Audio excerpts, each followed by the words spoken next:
feds may have halted the controversial cattle impoundment, but there are still a number of armed militiamen that fear the battle is far from over.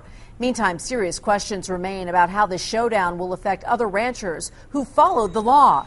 It's all happening in the far northeast part of Clark County. The Bureau of Land Management says Cliven Bundy owes millions in fees for illegally grazing his cattle on public land, but he insists that he has rights to use that land. Action News reporter Jennifer Kastner was the first reporter to be let into the militiamen's off-road campsite.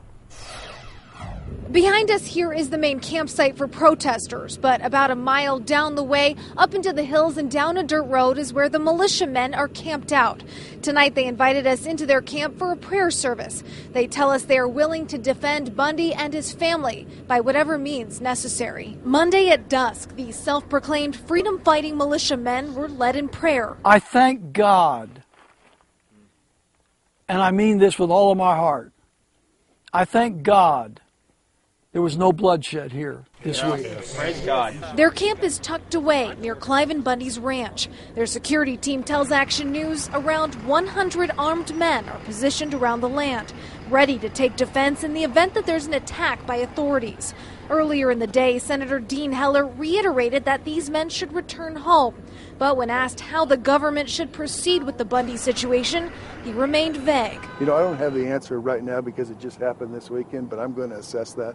I think there are some opportunities to make some changes and see if there's a different way that we can handle this in the future. In the afternoon, a press conference was held back at the main protest site, where Bundy supporters called for a total dissolution of federal government. We, the people, with our sheriffs, take back America, county by county, sheriff by sheriff, and state by state. Their weekend victory in the fight for seized cattle raised serious questions that we asked Governor Sandoval's office on Monday, including what will happen to the other Nevada ranchers who have so diligently paid their dues for X number of years.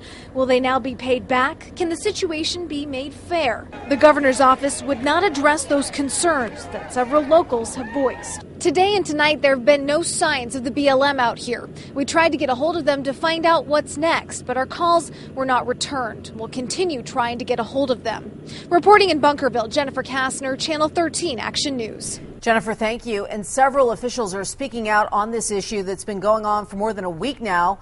Senator Harry Reid is giving his opinion on it, and it's pretty clear about how he feels. Well, it's not over. We can't have an American people that violate the law and just walk away from it. So it's not over. And be sure to stay with Action News for continuing coverage on this showdown on the range. To read more about this story, go to our website at KTNV.com.